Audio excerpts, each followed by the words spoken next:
Bueno, muy bien. Quiero ofrecer un par de preguntas a ustedes. Espero que por favor me colaboren.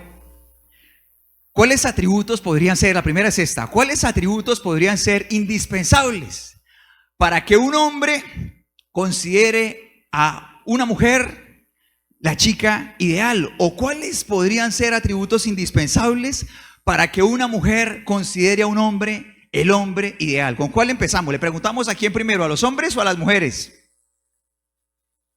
Preguntémosle a las damas, ¿cierto? Las damas primero, ¿verdad?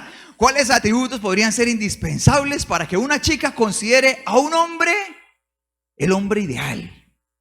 Que le haga sentir corriente, que le haga decir, me dice, que de pronto le haga cantar, mío, ese hombre es mío, ¿no?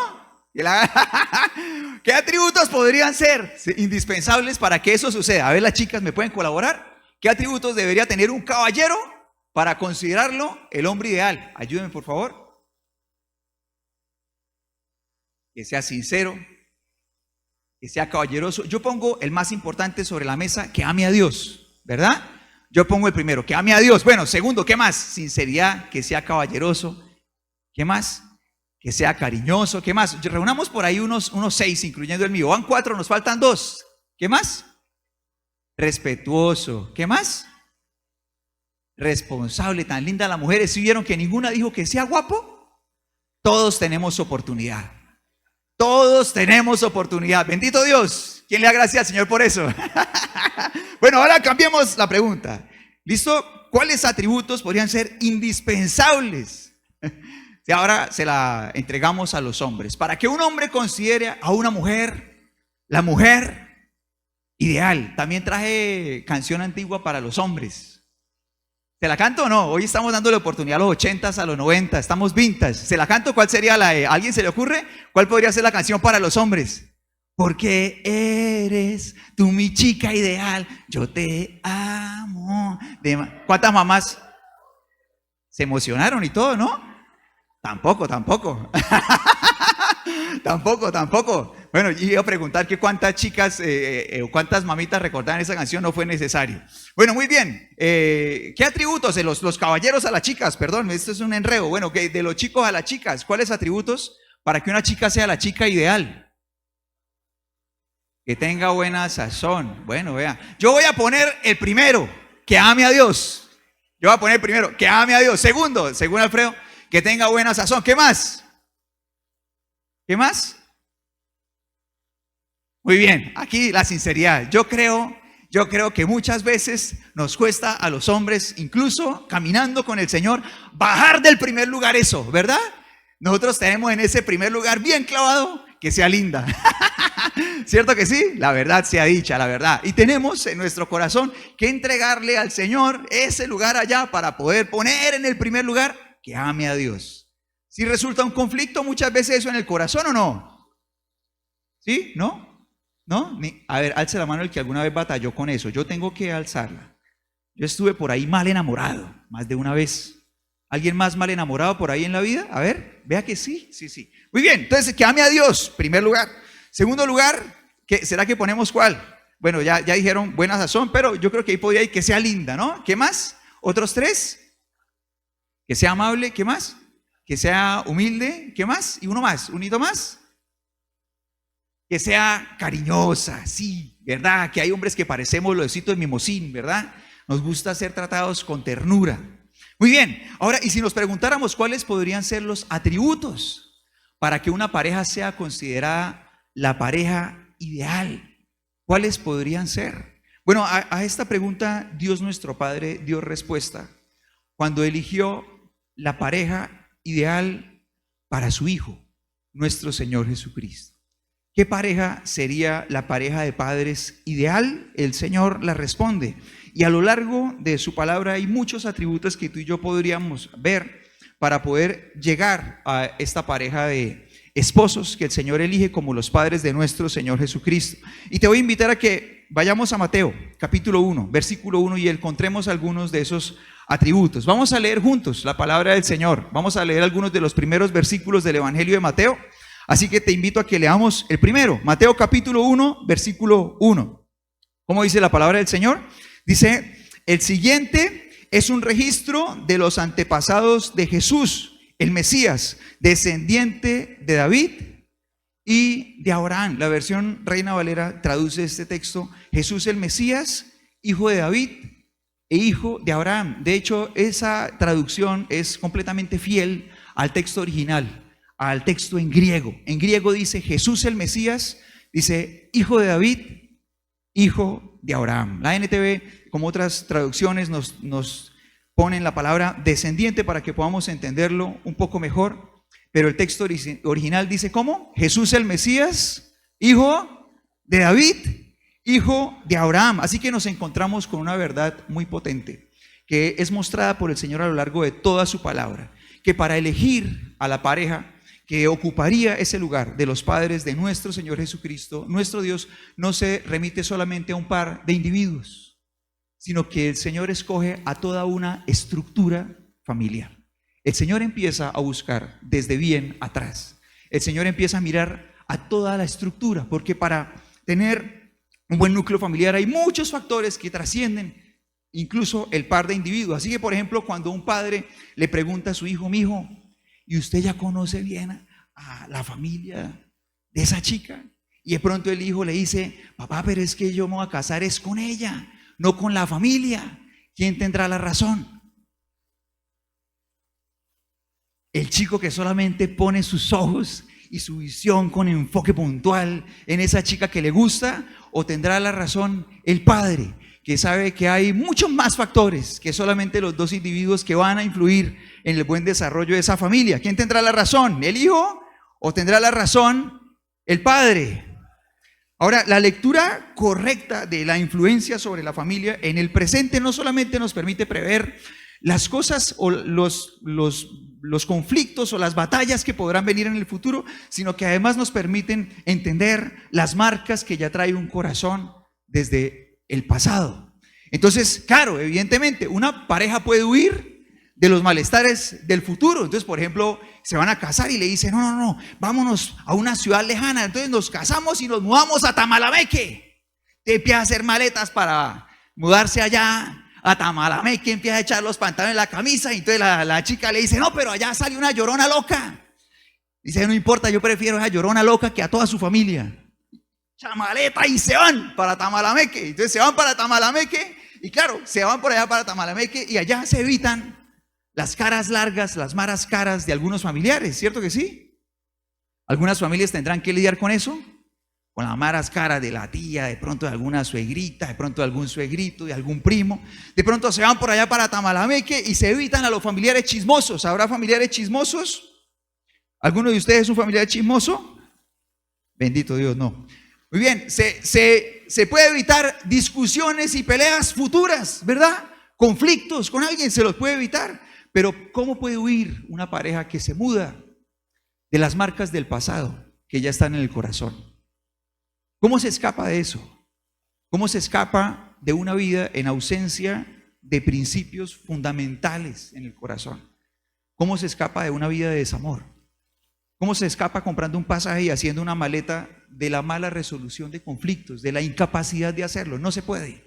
De manera que una persona podría irse a Pekín y allí, aunque esa persona vea solamente a un hombre o a una mujer con el que se casó, sí se casó con toda su familia.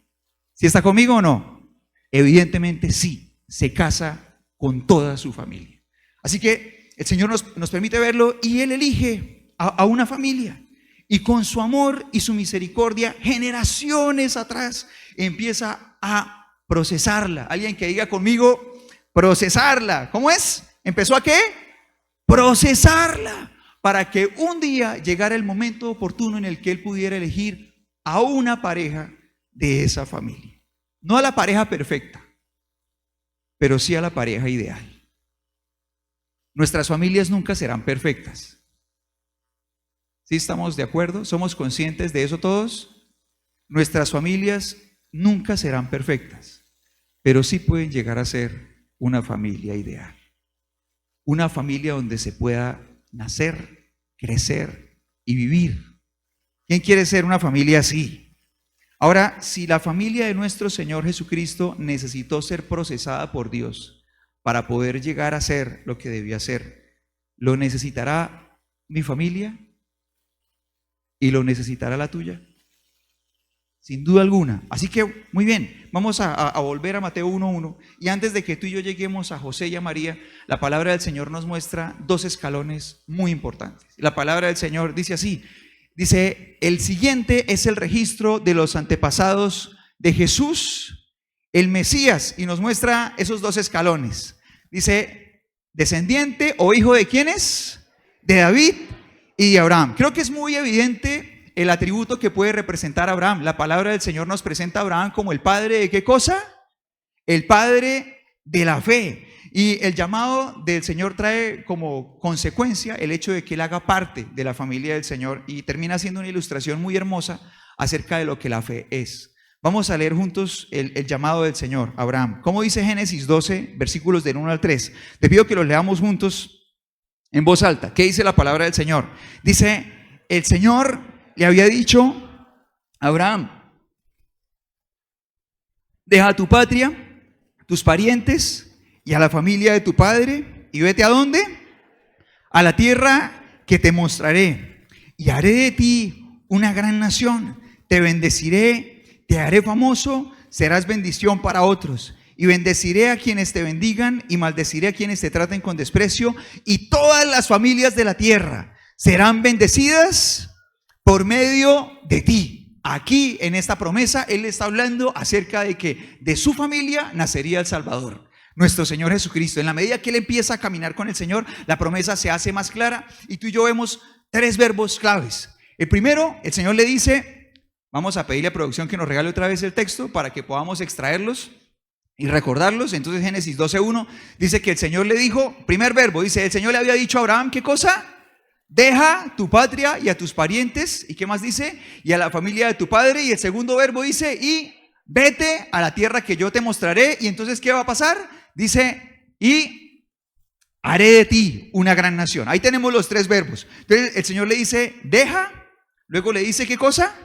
Vete. Y entonces como consecuencia, ¿qué pasaría? Haré de ti todo lo que te he prometido. Ahora el Señor le está hablando de dejar ¿qué cosa? ¿Deja qué? Deja tu tierra, deja tu familia, deja tus parientes, deja todo lo que has aprendido de tus antepasados, papá, mamá, abuelitos, de tu cultura, déjalo todo. Y yo te voy a enseñar a ser una nueva persona. Déjalo todo y vete. ¿A dónde? Siguiendo la palabra del Señor, aprendiendo a hacerlo. ¿Y qué pasaría? El Señor haría milagros. El Señor derramaría sobre él todas estas promesas que nos muestra aquí su palabra. El propósito de Dios se haría realidad para su vida y para su familia. Ahora yo pregunto, ¿alguno de nosotros querrá ver el propósito de Dios hecho realidad en su vida y su familia? ¿Sí queremos hacerlo? Es igual. ¿Qué tenemos que hacer? Dejar atrás todo lo que fuimos, todo lo que aprendimos de padres, abuelitos, las costumbres comuneras o de donde seamos, ir siguiendo la palabra del Señor y en la medida que vamos caminando, veremos al Señor hacer milagros. De manera que si tú y yo dejamos atrás todo eso que fuimos, en los labios de alguien que está en ese camino no puede salir algo como, pero usted me conoció así. Entonces una esposa diciéndole al esposo, no, pero usted me conoció así. O frases como, nadie lo obligó a casarse conmigo, ¿verdad? O frases como, no pretenda cambiarme a estas alturas. ¿Sonará eso entre alguno de nosotros? La idea es que no. Porque el Señor nos dice, deja todo lo que fuiste. Ahora, si tú y yo seguimos leyendo en el capítulo 1 de Mateo, tú y yo nos encontramos con la línea genealógica del Señor Jesús. Allí aparecen en su gran mayoría padres, pero también aparecen unas pocas madres. La primera de las madres que aparece es Rahab, una prostituta de Jericó, que honrosamente el Señor muestra como una de sus antepasadas. ¿Cómo le parece eso? Una prostituta de Jericó, transformada por Dios, hace parte de la familia del Señor. Ella creyó en el Señor, fue transformada por Él y el Señor la muestra allí como una de sus abuelitas del pasado.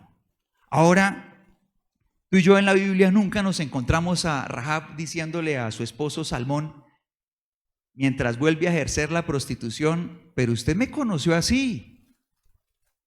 Nunca nos encontramos a Rahab diciéndole a su esposo Salmón, mientras vuelve a ejercer la prostitución, nadie lo obligó a casarse conmigo. Ni nadie puede encontrar en la palabra del Señor a Rahab diciéndole a su esposo Salmón, no venga a cambiarme después de que ya somos así de viejitos. ¿Usted cree que Rahab volvió a practicar la prostitución después de que entregó su vida al Señor? ¿Usted cree que Rahab siguió siendo una prostituta? No. En el momento en el que ella le entrega su vida al Señor, deja todo atrás y empieza a ser transformada por Dios. De manera que de la misma forma en la que Rahab necesitó dejar atrás ese tipo de vida que ella practicaba, tú y yo necesitamos hacerlo. Si Rahab hubiera seguido practicando la prostitución, ¿tú crees que ella estaría en esta lista de la familia del Señor en Mateo capítulo 1? ¿Crees que estaría allí? No estaría allí. Ella no sería parte de la familia del Señor y la familia del Señor, la línea genealógica, hubiera tomado otro camino. Ahora, ¿tú crees que si alguno de nosotros no abandona su vieja manera de vivir, hace parte de la familia de Jesús? Tampoco. Así como Rahab necesitó abandonarla, nosotros también. ¿Sí está conmigo o no? Y esto fue clave en toda la familia desde Abraham, una vida de fe en la que abandonamos a todo aquello a lo que nos aferramos y empezamos a caminar con el Señor por fe. ¿Cuál es la definición que nos da la palabra de Dios acerca de la fe? En Hebreos 11:1, que la fe es ¿qué cosa? La fe es la certeza de lo que se espera, la convicción de lo que no se ve, saber que lo que Dios me promete a mí es infinitamente mejor que lo que yo veo. ¿Sí estamos de acuerdo o no? Esto lo necesitó Abraham y toda la familia ahí en adelante para ser procesados. El segundo escalón que nos muestra Mateo capítulo 1, versículo 1 es, después de Abraham, ¿cuál descendiente sigue? Dice la palabra del Señor que esa es la familia del Señor, hijo de David, hijo de Abraham. De manera que el siguiente escalón es David. Y tú y yo nos encontramos a David como un gran referente. ¿De qué cosa será? David, ¿de qué puede ser un gran ejemplo? De adoración. Sin duda alguna, de adoración. David es mostrado por el Señor como el dulce cantor de Israel. La mitad del libro de los Salmos fue escrita por él. Así que sí, sin duda alguna, David es un gran reflejo de adoración. Y tú y yo nos encontramos en el momento en el que Dios lo incluye en su familia. O sea, en el que la familia del Señor va tomando camino generación tras generación. Y el momento en el que el Señor le dice a David, tú eres parte de esta familia. En 1 de Crónicas 17:11. Vamos a leerlo juntos, vamos a leer este momento. Dice la palabra del Señor así. Vamos a leerlo, dice, pues cuando mueras y te reúnas con tus antepasados, levantaré a uno de tus descendientes, a uno de tus hijos, y fortaleceré su reino. Y él es quien edificará una casa, un templo para mí, y afirmaré su trono para siempre. Yo seré su padre y él será mi hijo. Nunca le retiraré mi favor, como lo retiré de quien reinó antes de ti. Lo confirmaré como rey sobre mi casa y sobre mi reino. ¿Hasta cuándo? Para siempre. Y su trono estará seguro. ¿De quién estaba hablando? De Jesús, ¿verdad? Ese día Él le prometió que la línea de la familia iría a través de Él. Él se convertiría en uno de los antecesores de nuestro Señor Jesucristo. Y en medio de esta pasión de David de adoración hacia el Señor, de esta pasión por su presencia, tú y yo aprendemos muchas lecciones acerca de la adoración. Creo que una muy grande es aquella que David aprende cuando quiere llevar la presencia de Dios a su casa. Yo pregunto, ¿alguno de ustedes quiere que la presencia de Dios llene su casa? David también. Entonces él está en esa carrera de llevar la presencia de Dios a su casa. Lo anhela con pasión, es un adorador, es un apasionado por Dios. Desea llevar la presencia de Dios a su casa. Y él aprende una gran lección en medio de ese proceso. Cuando él intenta llevar el arca en sus propias fuerzas, y es que uno no puede caminar con Dios y tener su presencia en su propia vida a su manera, sino que es a la manera de Dios. Esa gran lección el Señor nos la enseña a través de la vida de David, nos la deja a nosotros. Intentar llevar la presencia de Dios a nuestra vida, a nuestra manera, representa el fracaso. La única manera de tener una conexión con Dios real es a la manera de Dios. Ahora yo te voy a invitar a que nosotros nos preguntemos, ¿cuántas cosas se harán hoy en el día en el que en muchos lugares del mundo se homenajea el nacimiento de Cristo. ¿Cuántas cosas se harán a la manera humana y no a la manera de Dios? O sea, yo pregunto, ¿cuántas personas en el nombre de Cristo el día de hoy ya tienen planeado en sus casas caer en el profundísimo estado de embriaguez que le prometen todos los litros de licor que ya tiene almacenados? No pocas, ¿verdad? ¿Sí estamos de acuerdo? No pocas, no pocas. Sin embargo, muchas personas hacen eso mientras dicen con sus palabras celebrar a Cristo, pero su corazón realmente busca hacerlo a su propia manera y no a la manera de Él. Es imposible. Es un fracaso. Es un fracaso intentar caminar con Dios y hacerlo a la manera de uno. Entonces hay muchas formas de pensamiento que le permiten reconocer a uno que uno realmente no está haciendo las cosas a la manera de Dios y siendo un apasionado por Él a su manera. Por ejemplo, una persona que se diga a sí misma, yo amo a Dios a mi manera. ¿Esa persona lo está haciendo a la manera humana o a la manera de Dios?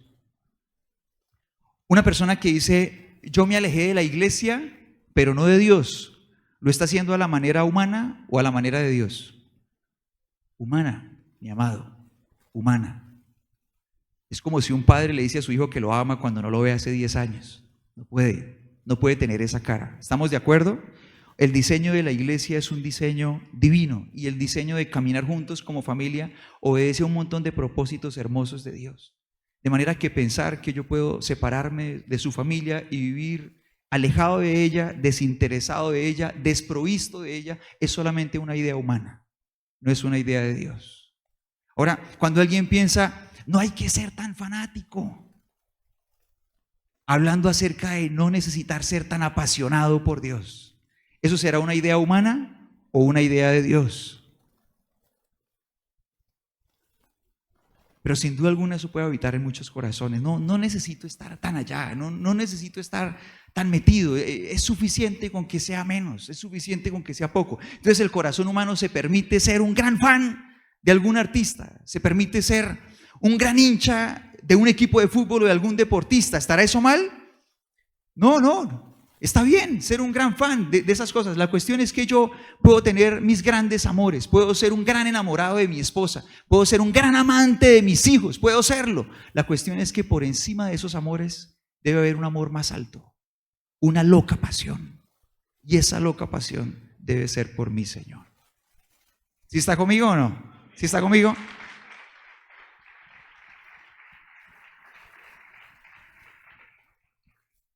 Ahora, creo, es evidente a nuestros ojos que cuando una persona dice, no, pero yo no tengo que estar allá tan metido, yo no tengo que estar allá como tan fanático y tantas expresiones que se pueden usar al respecto, realmente lo que está haciendo el corazón es intentando justificarse a sí mismo, justificar su escaso amor hacia Dios.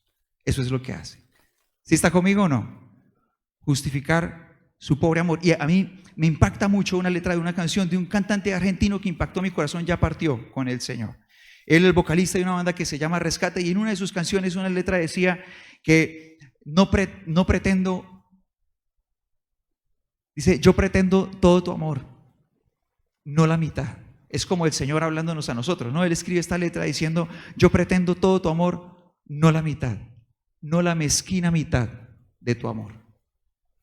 Y yo digo, ¿qué acertada letra? Porque finalmente darle al Señor el 50% o el 60% o el 70% o el 80% o el 90% de nuestro amor es mezquino, es egoísta, es orgulloso. Y tantos calificativos que le podríamos poner cuando estamos frente a un Señor que nos amó al 100%. No podemos amar de otra manera que dándole nuestro amor al 100% también. ¿Sí está conmigo o no?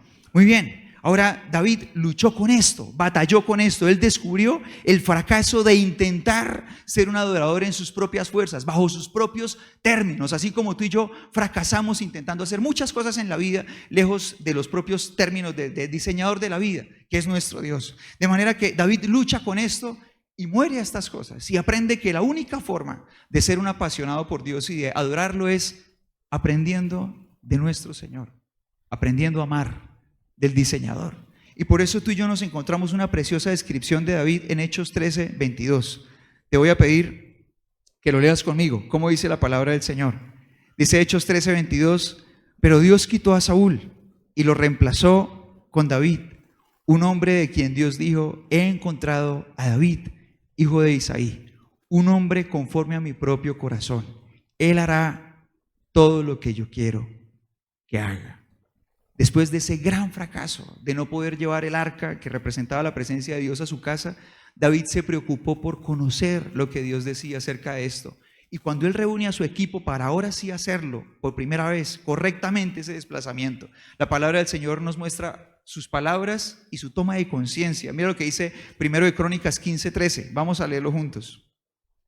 Dice la palabra del Señor así. Dice, como no fueron ustedes, leamos juntos, dice, como no fueron ustedes, levitas, los que llevaban el arca por primera vez, el enojo del Señor, nuestro Dios, se encendió contra nosotros. No habíamos consultado a Dios acerca de cómo trasladarla de la manera apropiada.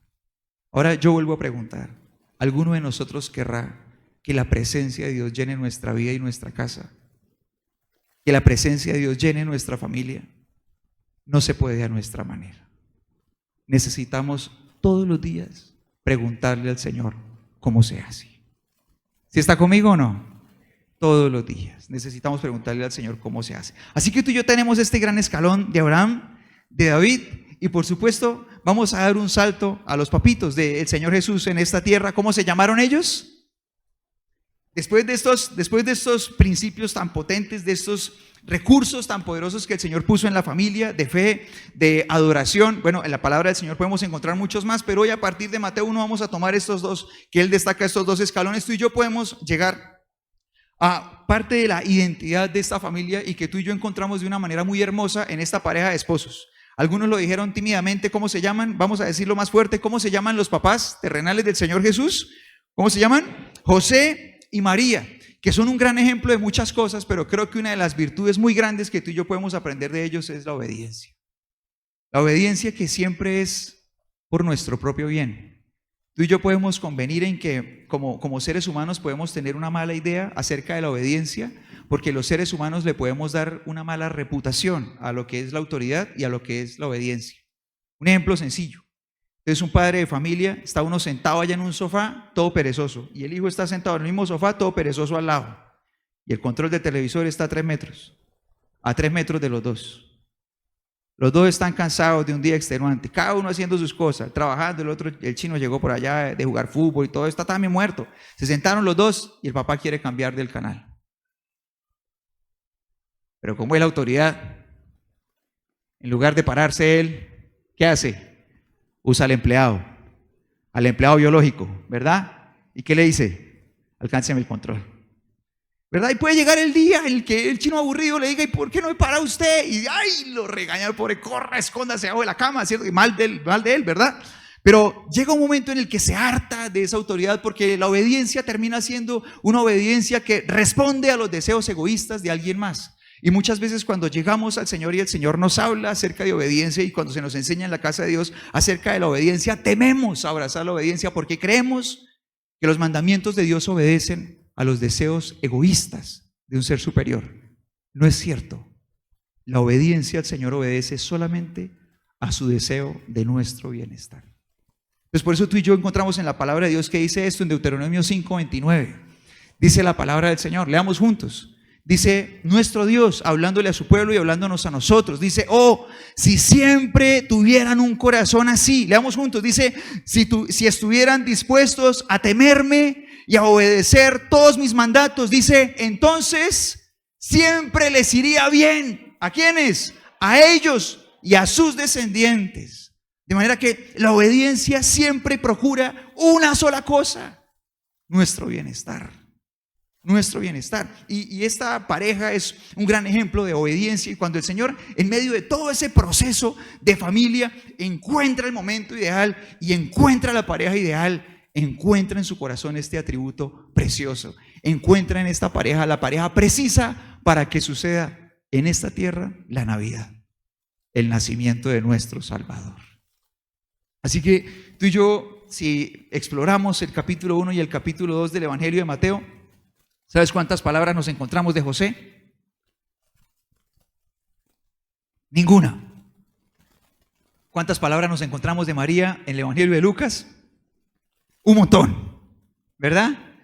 Siendo fieles a nuestras características de hombres y mujeres. Pero sí nos encontramos en el Evangelio de Mateo, de parte de José, 3 acciones. Ninguna palabra, pero 3 acciones. 3 acciones de obediencia preciosas. La primera está en Mateo 1, del 20 al 25. Te voy a pedir que la leas conmigo. Vamos a leerla juntos. Dice la palabra del Señor así. Dice, mientras consideraba esta posibilidad, un ángel del Señor se le apareció en sueño. ¿Y qué pasó? Dice, José, hijo de David, le dijo el ángel. Dice, no tengas miedo de recibir a María por esposa, porque el niño que lleva dentro de ella fue concebido por el Espíritu Santo y tendrá un hijo y lo llamarás Jesús, porque él salvará a su pueblo de sus pecados. Todo esto sucedió para que se cumpliera el mensaje del Señor a través de su profeta. Miren, la Virgen concebirá un niño, dará a luz un hijo, y lo llamarán Emanuel, que significa Dios está con nosotros. Cuando José despertó, ¿qué pasó? Lo pensó, lo meditó, publicó un estado. No, ¿qué dice? Hizo como el ángel del Señor le había ordenado. Recibió a María por esposa, pero no tuvo relaciones sexuales con ella hasta que nació su hijo. Y José le puso por nombre Jesús. Ahora mire que obedeciendo, José aprendió no solamente cuál era su lugar en su familia, sino que aprendió a ocupar ese rol y a ejercerlo correctamente. ¿Cuántos habrán pensado alguna vez que lo mejor que pueden hacer en el lugar en su familia es irse? ¿Qué era lo que estaba considerando José? ¿Qué era lo mejor que podía hacer? Irse. ¿Cuántos habrán considerado que lo mejor que pueden hacer frente a la realidad de su familia es irse? El padre que considera lo mejor que puedo hacer es irme de aquí, esto ya no va a funcionar. O la mujer que piensa, lo mejor que puedo hacer aquí es irme, esto ya no va a funcionar. O el hijo que piensa, ya no me aguanto a mis papás, lo mejor que puedo hacer es irme. ¿Cuántas veces habrá sucedido eso? José también pensaba que eso era lo mejor. Él consideraba que esa era la mejor opción. ¿Cómo se dio cuenta él de cuál era su rol y cuál era realmente la mejor decisión? Escuchando al Señor, escuchando la voz de Dios y obedeciendo. Él encontró no solo su rol, sino cómo ejercerlo. ¿Cuántos errores habremos cometido ejerciendo nuestro rol como padres, madres, hijos, esposos, esposas? ¿Cuántos errores? Directo al fracaso. ¿Qué necesitamos? Alguien que diga conmigo, escuchar a Dios. ¿Qué necesitamos? Otra vez. ¿Qué necesitamos? Escuchar a Dios. ¿Y cómo escuchamos al Señor? A través de su palabra. Cada día levantándonos con todo nuestro corazón, con el anhelo de leer su palabra todos los días. El éxito en nuestro rol, en nuestra familia, depende de manera directamente proporcional a nuestra disciplina en nuestra lectura bíblica. ¿Sí está conmigo o no? Es decir, que si yo estudio la palabra del Señor con todo mi corazón, tengo la expectativa de que puedo ser un padre bueno o malo. Bueno. Y si no cojo la Biblia por allá hace como unos 3 meses, puedo tener la expectativa de que estoy haciendo el trabajo como padre bien o mal. La palabra del Señor nos muestra la segunda decisión. Está en Mateo 2, versículos 13 y 14. De manera que la primera gran consecuencia de la obediencia de José, que la palabra del Señor nos muestra, es cómo él aprende a ejercer su rol. Aprende su rol en la familia y a ejercerlo correctamente. Ahora, mira la segunda decisión de José. En Mateo 2, versículo 13 y 14, la palabra del Señor nos la muestra. Después de la visita de los sabios a nuestro Señor Jesús, dice la palabra del Señor, después de que los sabios se fueron, un ángel del Señor se le apareció a José en un sueño. Levántate y huye a Egipto con el niño y su madre, dijo el ángel. Quédate allí hasta que yo te diga que regreses, porque Herodes buscará al niño. ¿Para qué? Para matarlo. Ahora, esa noche José, ¿qué hizo? Lo pensó, sacó cuentas, hizo cálculos de cuánto le faltaba para entregar el trabajo de carpintería, el juego de sala que tenía, publicó un estado. No, ¿qué hizo? Esa noche José, ¿qué hizo? Tremendo, ¿no? Tremendo. ¿Qué oficio tenía José? Ya lo soplé, pero ¿qué oficio tenía José? Eso es muy sabido, ¿verdad? ¿Qué oficio tenía? ¿No sería que de pronto José tenía en el taller algunos juegos de pronto de salita, unas camitas de pronto por entregar que le representarían algún dinero? ¿No tendría por ahí eso? ¿Será que sí o no? ¿Y cuántas veces el dinero se convierte en un bloqueo para no obedecer a Dios? ¿Cuántas veces? Y mira cuántas veces uno como padre piensa que lo mejor que uno puede hacer para cuidar a su familia es trabajar. O cuántas veces uno piensa que lo mejor que uno puede hacer por sus hijos es pagarles un buen colegio o una buena universidad. O cuántas veces uno piensa que lo mejor que uno puede hacer por su familia es ofrecerles buenos servicios médicos, estar al día con los seguros, servicios y todas esas cosas. Todo eso es importante, pero nada de eso se compara con lo más importante. Lo mejor que uno puede hacer para cuidar a su familia es obedecer a Dios. Cuando uno obedece al Señor, uno trae una cerca, un techo, un domo de protección que protege almas, que protege corazones, que protege relaciones, que protege vidas, que protege una familia. ¿Quién desea ser guardado por Dios? Literalmente ese día José salvó la vida de su familia. Ese día murieron muchos niños en Ramá. ¿Usted se imagina cuántas madres morirían en Ramá en ese mismo día? ¿Sí se imagina o no? Herodes manda inmediatamente después a sus hombres a matar a todos los niños menores de 2 años. Ahora yo le pregunto, ¿cuántas madres cree usted que murieron ese día también intentando defender a sus niños? ¿Cuántas madres? Ese día José no solamente salvó la vida de uno de los miembros de la familia, salvó la vida de todos. ¿Qué fue lo que hizo para salvarlos? Obedecer a Dios, mi amado. Usted y yo no podemos calcular cuánto bien le traemos a nuestra casa y cuánta protección cuando obedecemos a Dios. La tercera acción de obediencia aparece en Mateo 2, versículos del 19 al 23. Y dice la palabra del Señor así. Dice, cuando Herodes murió, un ángel del Señor se le apareció en un sueño a José en Egipto. Levántate, dijo el ángel, lleva al niño y a su madre de regreso a la tierra de Israel, porque ya murieron los que trataban de matar al niño. Entonces José lo pensó, sacó cuentas, preguntó cuánto le valía el pasaje. ¿Qué hizo? Se levantó y regresó. Estaba loco José. ¿Sí o no? ¿Sí está conmigo o no? La palabra del Señor dice que, realmente, humanamente, muchas veces obedecer a Dios es una locura. Dice la palabra del Señor que se levantó y regresó a la tierra de Israel con Jesús y su madre. Pero cuando se enteró de que el nuevo gobernante de Judea era Arquelao, el hijo de Herodes, tuvo miedo de ir allí. Entonces, luego de ser advertido en un sueño, se fue a la región de Galilea. Después la familia se fue a vivir a una ciudad llamada Nazaret. Y así se cumplió lo que los profetas habían dicho. Lo llamarán Nazareno. Y a mí me parece hermoso porque a partir de un padre obediente, un niño que no tenía oportunidad de tomar decisiones, que era en el lugar donde se había puesto nuestro Señor Jesucristo, estaba justo dentro del propósito de Dios.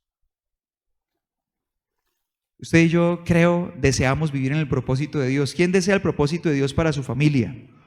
Para sus hijos, para sus padres. Los que son solteros se imaginan cómo será mi casa. Yo quiero que mi familia sea el sueño de Dios, no quiero embarrarlas inventándome por ahí algo con decisiones bien malas, ¿verdad? ¿Qué hizo este hombre para mantener a su familia dentro del propósito de Dios? Obedecer a Dios. Locamente, muchas veces. ¿Cuánto de su humanidad sería retado frente a cada una de estas decisiones solamente haciendo cuentas de dinero? Solamente. Pero él puso por encima de todo la obediencia al Señor. Y por eso nuestro Padre encontró en este hombre y en esta mujer la pareja ideal para que naciera su hijo, para que sucediera la Navidad, para que naciera nuestro Salvador. Procesó una familia hasta que encontró la pareja ideal. Ahora, el regalo de gracia y de salvación de nuestro Dios no está a la espera. No hay que esperar a las 12 de la noche para que Cristo nazca en nuestra casa, ¿verdad? No hay que esperar. ¿Sí estamos de acuerdo en eso o no? No hay que esperar. No hay que esperar a eso, no hay que esperar que sea 24 a las 12 para que Cristo nazca en un hogar. ¿Qué hace falta? Un corazón que haga esto. Un corazón que esté listo para recibir lo que crea. Un corazón que se apasione por el Señor y que esté resuelto a buscarlo a su manera, a seguirlo, a abandonar su propia manera de hacer las cosas. Un corazón que esté dispuesto a obedecerlo. Hace falta eso. En cada hogar donde sucede este milagro, Cristo nace y vive todos los días. Todos los días se vive el milagro de gracia del Señor.